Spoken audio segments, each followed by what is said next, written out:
प्रिया और राजन कॉलेज में पक्के दोस्त थे। वो तीनों एक डॉक्यूमेंट्री मूवी बनाने के बारे में सोच रहे थे। वो वर्ल्ड के टॉप डायरेक्टर बनना चाहते थे। रात के 10 बज रहे थे। वो तीनों इस वक्त शिमला में घूमने आए हुए थे और होटल के कमरे में इसी बात को लेकर डिस्कस कर रहे थे। समझ में नहीं आता यार कि आखिर हम किस कॉन्सेप्ट पर डॉक्यूमेंट्री मूवीज बनाएं। अरे यार बहुत सारे कॉन्सेप्ट हैं, किसी भी कॉन्सेप्ट को सेलेक्ट कर लेते हैं। हमें तो बस एक अच्छी सी डॉक्यूमेंट्री मूवी बनानी है और अपने काम को खत्म करना है। तुम दोनों पागल हो गए हो। हम किसी भी बेकार कॉन्सेप्ट पर डॉक्यूमेंट्री मूवीज नहीं बना सकते, क्योंकि हमें अपनी ये डॉक्यूमेंट्री मूवीज इंटरनेशनल प्रीमियर में दिखानी है। मुझे अपना मजाक बिल्कुल नहीं उड़वाना। तो तुम कहना क्या चाहती हो? हमें किसी ऐसे कॉन्सेप्ट पर मूवी बनानी चाहिए जो आज तक किसी ने नहीं बनाई हो, कोई रियल कॉन्सेप्ट। मेरे दिमाग में एक आइडिया है दोस्तों, पर पता नहीं वो आइडिया तुम लोगों को पसंद आएगा या नहीं। अब ये तो सुनने के बाद ही पता लगेगा कि हमें पसंद आएगा कि नहीं आएगा। क्यों ना हम लोग रियल घोस्ट पर एक डॉक्यूमेंट्री मूवी बनाएं। राहुल की बात सुनकर राजन और प्रिया कुछ देर तक बड़ी गंभीर मुद्रा में राहुल के चेहरे की ओर देखते रहे। अचानक वो दोनों राहुल का मजाक उड़ाते हुए हंसने लगे। तू पागल हो गया है क्या राहुल? घोस्ट, आत्मा, ये सब फिल्मों में अच्छी लगती है यार। तो मैं भी फिल्म बनाने की ही बात कर रहा हूँ। अरे बेवकूफ, ये सिर्फ मन गढ़ंत बातें हैं। हम सब जानते हैं कि फिल्मों में मेकअप करके घोस्ट बनाया जाता है और हमें डराया जाता है। और अब तो VFX का भी इस्तेमाल होने लगा है। ये टेक्निक जब से आई है तब से ये घोस्ट एकदम रियल लगते हैं। यही तो मैं तुम दोनों को समझाना चाहता हूँ। सोचो, अगर हमारे कैमरे में कोई रियल घोस्ट रिकॉर्ड हो जाए तो हम दोनों की किस्मत रातों रात पलट सकती है। और यहाँ से कुछ दूर एक कब्रिस्तान है।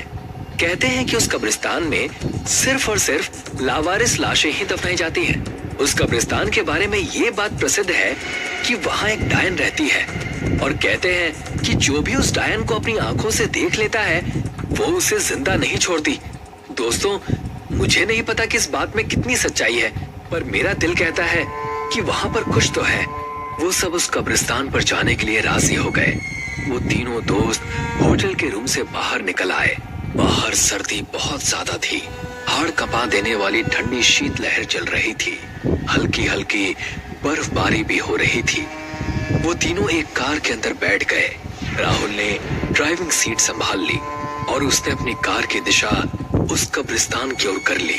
कुछ ही देर में वो उस कब्रिस्तान में खड़े थे। पता नहीं क्यों उस कब्रिस्तान के भयावता भरे सन्नाटे को देखकर प्रिया के शरीर के रोंगटे खड़े होने लगे। भयंकर सर्दी में उसके माथे पर पसीने की बूंदें टपकने लगी, मगर उसने इस डर को बड़ी सुंदरता से छिपा लिया। राहुल ने तुरंत वीडियो कैमरा निकाल लिया। राहुल अंधेरे में रिकॉर्डिंग करते ही कब्रिस्तान की गेट से होते हुए अंदर चला गया और उसके पीछे पीछे राजन और प्रिया कब्रिस्तान के अंदर चले गए, जहां घना अंधेरा था। मगर तीनों ने उस कब्रिस्तान के अंदर कदम रखा ही था कि तभी राहुल और राजन के कानों में प्रिया के दिल दहला देने वाली चीख टकराई। प्रिया, क्या हुआ तुम्हें? तुम चीखी क्यों? जल्दी से टॉर्च निकाल राजन।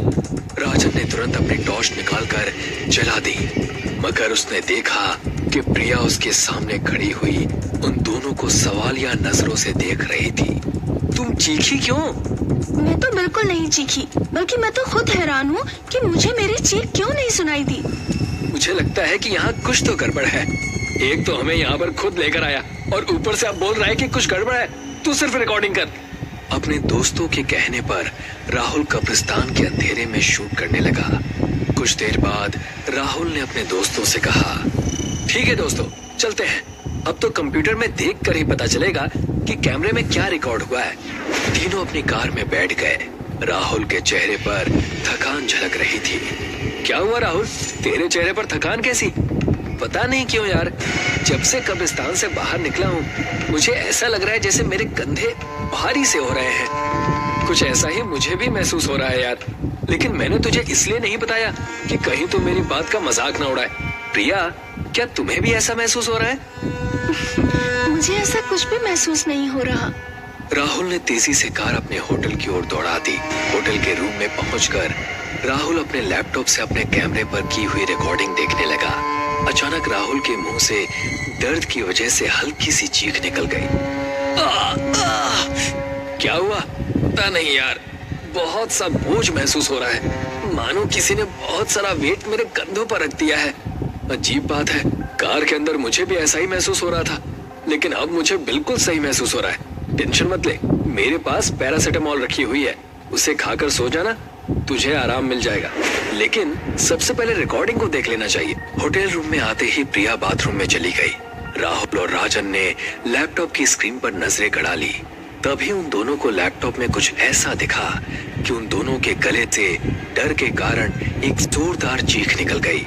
उनकी आंखें डर और दहशत से फटी की फटी रह गई। वो दोनों एक दूसरे के चेहरे की ओर हक्का बक्का होकर देखने लगे।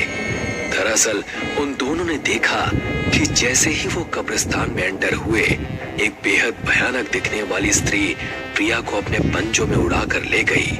उन दोनों ने लैपटॉप में देखा कि वो कब्रिस्तान में अकेले नहीं थे। उन तीनों के अलावा कब्रिस्तान बहुत से भयानक दिखने वाली आत्माओं से भरा हुआ था और वो भयानक चेहरे वाले राहुल और राजन की ओर घूर कर देख रहे थे। राजन ने तुरंत लैपटॉप को बंद कर दिया और चीखते हुए राहुल की ओर देखकर बोला, आखिर वो भयानक स्त्री कौन थी जो प्रिया को अपने पंजों में दबाकर उड़ा कर ले गई? सवाल ये नहीं है कि वो प्रिया को उड़ा कर ले गई, सवाल ये है कि फिर हमारे साथ जो प्रिया आई है वो कौन है? तभी राजन शीशे की तरफ इशारा करते हुए बुरी तरह से चीखा। राहुल ने जैसे ही खुद को शीशे में देखा तो उसके भी गले से एक जोरदार चीख निकल गई। तेरे दोनों कंधों पर कोई बैठा हुआ है राहुल। राहुल के दोनों कंधों पर भयानक दिखने वाली स्त्रियां बैठी हुई थी जो सिर्फ शीशे में ही दिखाई दे रही थी। हमें यहाँ से भागना होगा मेरे दोस्त। तभी प्रिया बाथरूम से निकलकर बाहर आ गई। अचानक राहुल के कंधे पर बोझ खत्म हो गया, मगर प्रिया का चेहरा बेहद भयानक हो चुका था। उसकी आंखों की पुतलियां बिल्कुल सफेद थी, लेकिन देखते ही देखते प्रिया एक भयानक डायन में परिवर्तित हो गई। उस डायन का शरीर लचीला था। तभी वो डायन बहुत तेजी से राहुल के ऊपर झपटी और एक ही झटके में राहुल के गर्दन में अपने दांत गड़ा दिए और उसका खून पी गई। उस डायन ने राजन को तो कुछ समझने का मौका ही नहीं दिया और उसने राजन के साथ भी वही किया जो राहुल के साथ किया था। दरअसल प्रिया को तो कब्रिस्तान में डायन उसी वक्त उड़ा कर ले गई थी। प्रिया की लाश तो कब्रिस्तान में ही पड़ी हुई थी। कुछ ही सेकंड में वो डायन हवा में गायब हो गई। अगले दिन पुलिस को होटल में राहुल और राजन की लाश मिली। पुलिस इंस्पेक्टर करण अपने हवलदार से बोला, इन दोनों की लाशों की हालत देखकर लगता है जैसे कि इन दोनों को किसी जंगली जानवर ने मारा है, मगर इस 5 स्टार होटल में जंगली जानवर कैसे आ सकता है? इन्हें किसी जंगली जानवर ने नहीं मारा साहब, ये जरूर उस कब्रिस्तान में वीडियो शूट करने के लिए गए होंगे। कुछ देर पहले मुझे सूचना मिली है कि उस कब्रिस्तान में प्रिया नाम की लड़की की लाश पाई गई है। उसके शरीर को भी चीर फाड़ कर रख दिया है। वो इन दोनों के साथ शिमला आई थी। सारा शिमला जानता है साहब कि वहाँ एक डायन का राज है। तुम ये बात दावे से कैसे कह सकते हो? देख नहीं रहे साहब, सामने कैमरा रखा है, लैपटॉप बंद पड़ा है। जरूर ये दोनों कैमरे में उसी डायन को रिकॉर्ड करके ले आए होंगे। अगर ऐसी बात है तो फिर मैं वो वीडियो रिकॉर्डिंग जरूर देखूंगा।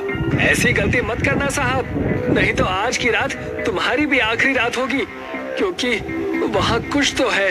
हवलदार की बात सुनकर ना जाने क्यों इंस्पेक्टर करण के डर से रोंगटे खड़े हो गए और फिर कुछ दिन बाद पुलिस ने फाइल क्लोज कर दी।